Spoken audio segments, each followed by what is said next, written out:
दोस्तों GeM portal पर अगर आप किसी ब्रांडेड प्रोडक्ट को बेचना चाहते हैं तो उसके लिए आपके पास यहाँ OEM ऑथेंटिकेशन होना बहुत जरूरी है। पर इसके अलावा अगर आप यहाँ पास जेम पोर्टल पर किसी अनब्रांडेड प्रोडक्ट को बेचना चाहते हैं तो OEM ऑथेंटिकेशन की जरूरत नहीं है। तो दोस्तों आज की वीडियो में हम लोग इसी टॉपिक पर डिस्कशन करने वाले हैं कि किस तरह से आप एक अनब्रांडेड प्रोडक्ट को जेम पोर्टल पर लिस्ट कर सकते हैं या सेल कर सकते हैं बिना OEM ऑथेंटिकेशन के। तो चलिए करते हैं शुरुआत। लेकिन उससे पहले अगर आप हमारे चैनल पर पहली बार आए हैं, हमारे वीडियोस को पहली बार देख रहे हैं, तो ऐसे ही इन्फॉर्मेटिव और यूजफुल वीडियोस पाते रहने के लिए हमारे चैनल को सब्सक्राइब कीजिएगा और बेल आइकन को भी जरूर ऑन कीजिएगा ताकि आप ऐसे ही वीडियोस को अपडेट मिस ना कर पाएं। चलिए करते हैं शुरुआत और समझते हैं एक एक स्टेप को। दोस्तों यहाँ सबसे पहले आपको आपके जेम प्रोफाइल में लॉगिन पर क्लिक करके लॉगिन हो जाना है। लॉगिन होने के बाद आप यहाँ पास इस तरह का पेज में आएंगे। यहाँ पास आपको ऑल कैटेगरीज वाले ऑप्शन में सर्च कर लेना है आप जिस भी कैटेगरी का प्रोडक्ट अपलोड करना चाहते हैं या लिस्ट करना चाहते हैं। मैंने यहाँ अलमीरा सर्च किया और अलमीरा से रिलेटेड बहुत सारे यहाँ पास रिजल्ट शो करने लगेंगे। आपने भी जिस प्रोडक्ट को सर्च किया होगा उससे रिलेटेड बहुत सारे यहाँ पास रिजल्ट आ जाएंगे। दोस्तों अब यहाँ से हमें ऐसे प्रोडक्ट को सर्च करना है जो कि अनब्रांडेड हो।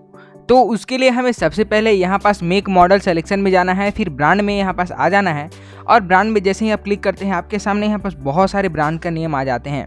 यहाँ से सिंपली हमें NA सेलेक्ट कर लेना है जो कि किसी भी ब्रांड का नहीं होता है, अनब्रांडेड होता है। तो यहाँ पास हमें NA मिल गया है, सेलेक्ट कर लेना है हमें इसे। और यहाँ पास जैसे कि देख सकते हैं बहुत सारे अनब्रांडेड प्रोडक्ट्स यहाँ पास आ गए हैं। अब इसमें से किसी एक ऐसे को सेलेक्ट कीजिएगा जो कि आपके प्रोडक्ट से लगभग मिलता जुलता हो। तो मैंने यहाँ पास एक को सेलेक्ट कर लिया है। अब दोस्तों यहाँ पास आपको आपके प्रोफाइल में यहाँ पास नया एक पेज ऐड करना है जहाँ पास आपको सेम प्रोडक्ट को फिर से सर्च करना है। और सर्च करने के बाद आपको यहाँ पास ऊपर में एक ऑप्शन आता है सेल इन दिस कैटेगरी, आपको सिंपली वहाँ पास क्लिक कर देना है।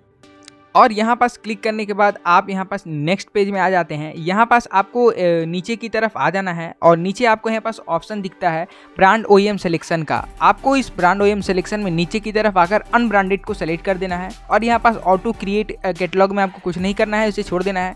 उसके बाद आप चाहें तो क्लोन कैटलॉग भी कर सकते हैं, मतलब किसी रेडी टेम्पलेट कैटलॉग का आप यहाँ पास उसका क्लोन कर सकते हैं। उसके लिए हमने जो फर्स्ट पेज में प्रोडक्ट का कैटलॉग खोल के रखा था वहाँ पास जाना है और वहाँ से आपको प्रोडक्ट आईडी को कॉपी कर लेना है। कॉपी करने के बाद सिंपली आपको उस प्रोडक्ट आईडी को यहाँ पास क्लोन कैटलॉग स्पेसिफिकेशंस में पेस्ट कर देना है। और पेस्ट जैसे ही आप करते हैं यहाँ पास आपका जितना भी डिटेल फिल करने का ऑप्शन होगा ऑटोमेटिकली सब अपने आप फिल हो जाएगा। दोस्तों तो ये था सबसे फास्ट मेथड अगर आपके पास OEM ऑथेंटिकेशन नहीं है तो प्रोडक्ट अपलोड करने का। इसके अलावा अगर आप चाहें तो एक एक करके अपने हिसाब से अपने प्रोडक्ट के हिसाब से सारे डिटेल्स फिल कर सकते हैं। और फिल करने के बाद आपको यहाँ पास नीचे की तरफ आना है और कलर और फिनिशिंग सेलेक्ट करने के बाद आपको यहाँ पास वारंटी सेलेक्ट कर देना है, वारंटी का ईयर, और फिर सेव या प्रोसीड में क्लिक कर देना है। यहाँ पास दोस्तों नेक्स्ट स्टेप में आपको आपने जो प्रोडक्ट लिस्ट किया यहाँ पास सिमिलर प्रोडक्ट शो करेंगे। एग्जैक्टली जो आपने प्रोडक्ट डाला लगभग मिलते जुलते प्रोडक्ट शो करेंगे। यहाँ पास आपको प्रोसीड में क्लिक कर देना है और उसके बाद यहाँ पास आप सेकेंड स्टेप में आ जाएंगे। यहाँ पास आपको मॉडल नेम, प्रोडक्ट नेम वगैरह डालना है। तो आप यहाँ पास अपना मॉडल नेम जो भी देना चाहते हैं दे सकते हैं अपने प्रोडक्ट का। उसके अलावा यहाँ पास आप प्रोडक्ट नेम लिख लीजिएगा। फिर नीचे की तरफ आपको यहाँ पास प्रोडक्ट डिस्क्रिप्शन दिखेगा, आप प्रोडक्ट डिस्क्रिप्शन को भी लिख लीजिएगा। उसके बाद अगर आपने इस प्रोडक्ट के रिगार्डिंग कोई वीडियो बनाया है तो वहाँ पास वीडियो URL में आप उस वीडियो का लिंक दे सकते हैं। उसके अलावा यहाँ पास प्रोडक्ट अगर आपका कोई वेबसाइट में लिंक है तो उसका लिंक दे सकते हैं। फिर यहाँ पास आपके पास उस प्रोडक्ट से रिलेटेड कोई लाइसेंस नंबर है तो लाइसेंस नंबर दे दीजिएगा।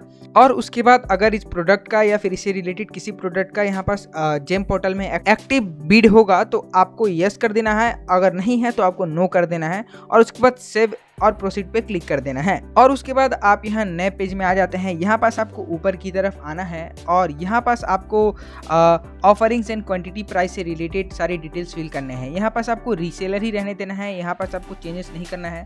उसके बाद यहाँ पास ऑथराइजेशन नंबर में अगर है तो लिख देना है, नहीं है तो NA कर देना है। फिर ऑथराइजेशन एजेंसी में भी आपको NA कर देना है। फिर ऑथराइजेशन डेट में आप अपने हिसाब से कोई भी डेट यहाँ पास लिख सकते हैं। मैं भी अपने प्रोडक्ट का कोई भी डेट यहाँ पास लिख लेता हूँ। उसके बाद यहाँ पास ऑथराइजेशन वैलिडिटी में आप अपने हिसाब से डेट दे दीजिएगा जो भी आप डेट देना चाहेंगे। फिर इसके बाद यहाँ नीचे की तरफ आपको ऑप्शन देखने मिलता है country of origin. Country of origin में आपको उस कंट्री का नाम लिखना है जहाँ पास इस प्रोडक्ट को बनाया गया है। तो मैं यहाँ पास इंडिया लिख लेता हूँ। अब यहाँ पास आपको स्टॉक कीपिंग यूनिट और उसके बाद HSN नंबर लिखने का ऑप्शन आता है। ये दोनों ऑप्शनल है, आप चाहें तो इसे छोड़ सकते हैं। उसके अलावा यहाँ पास नीचे अगर देखें तो यहाँ पास आपको लिखने आता है MRP इन INR, मतलब इंडियन रुपीज़ में आपको यहाँ पास MRP जो भी आपके प्रोडक्ट का है उसको यहाँ पास लिख देना है। MRP लिखने के बाद आपके पास यहाँ पास नीचे ऑप्शन आता है MRP डॉक्यूमेंट गाइडलाइंस। तो यहाँ पास आपको आपका प्रोडक्ट से रिलेटेड जो MRP का डॉक्यूमेंट है अपलोड करना है। यहाँ पास आपको 5-6 डॉक्यूमेंट्स की लिस्ट देखने मिल जाते हैं।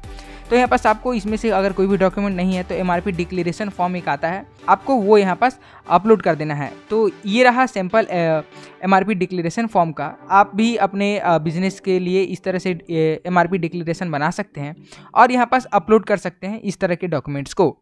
दोस्तों अपलोड करने के बाद यहाँ पास हमें प्राइस लिखना रहेगा, डिस्काउंटेड प्राइस जो भी आप यहाँ पास डिस्काउंट ऐड कर रहे हैं। लगभग 10% का डिस्काउंट आपको यहाँ पास लेस करके ही प्राइस लिखना पड़ेगा क्योंकि वो कंपलसरी है। और नीचे आप यहाँ पास सेलेक्ट कर सकते हैं कि आप किस किस स्टेट में डिलीवरी देना चाहेंगे, तो आप यहाँ पास अपने हिसाब से सेलेक्ट कर सकते हैं। सेलेक्ट करने के बाद आपको यहाँ पास नीचे ऑप्शन मिलता है डिस्ट्रिक्ट का, तो आप यहाँ अपने हिसाब से डिस्ट्रिक्ट सेलेक्ट कर लीजिएगा। उसके बाद पिन कोड सेलेक्ट कर लीजिएगा। यहाँ पास नेक्स्ट ऑप्शन आता है करंट स्टॉक्स का, तो यहाँ पास आप आपके पास जो भी करंट स्टॉक्स है लिख लीजिएगा अपने हिसाब से। उसके बाद यहाँ पास नीचे मिनिमम क्वांटिटी फॉर कंसाइनी को आप कितना क्वांटिटी देना चाहते हैं वो लिख लीजिएगा। यहाँ पास नीचे ऑप्शन आता है load time for direct purchase, यहाँ पास अपने हिसाब से ये भी ऑप्शन लिख लीजिएगा। उसके बाद टर्म्स एंड कंडीशंस को एग्री करके सेव एंड प्रोसीड पे क्लिक कर देना है। और उसके बाद यहाँ पास आपके सामने एक नया ऑप्शन आता है जो कि है प्रोडक्ट स्पेसिफिकेशन का। यहाँ पास आपको क्लोथ हैंगिंग अगर है आपके अलमीरा में तो यस कर देना है, नहीं है तो नो कर देना है।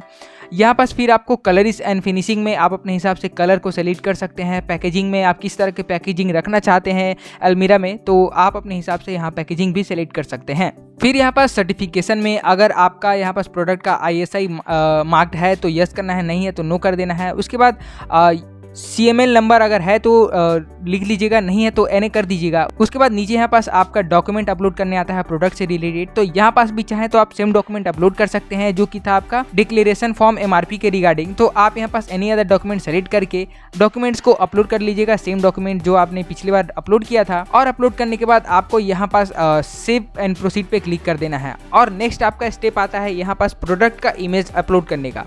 दोस्तों प्रोडक्ट इमेज में आपको 3 इमेज अपलोड करने हैं, तीनों अलग अलग एंगल से होने चाहिए इमेज और तीनों ही क्लियर होने चाहिए। तो इमेज अपलोड करने के बाद आप यहाँ पास इस बॉक्स में टिक कर लीजिएगा, फिर सेव एंड प्रोसीड पे क्लिक कर लीजिएगा। और उसके बाद यहाँ पास आप नेक्स्ट स्टेप में आ जाते हैं। अब यहाँ पास जैसा कि देख सकते हैं लिखा आता है वेटिंग फॉर एडमिन क्लियरेंस। इसका मतलब होता है कि आपके द्वारा यहाँ पास प्रोडक्ट लिस्टिंग का प्रोसेस पूरा हो चुका है। अब यहाँ पास जो जेम पोर्टल द्वारा यहाँ पास आपके प्रोडक्ट को अप्रूव किया जाएगा और उसके बाद यहाँ पास आपका प्रोडक्ट अपलोड हो जाएगा। दोस्तों तो इस तरह से आप भी अपने प्रोडक्ट को अपलोड कर सकते हैं, वो भी बिना OEM ऑथेंटिकेशन का। दोस्तों इस वीडियो में इतना ही। अगर आपको यह वीडियो पसंद आई होगी तो वीडियो को लाइक कीजिएगा और ऐसे ही इन्फॉर्मेटिव वीडियोस पाते रहने के लिए हमारे चैनल को जरूर सब्सक्राइब कीजिएगा। मिलते हैं अगले वीडियो में, तब तक के लिए बाय बाय।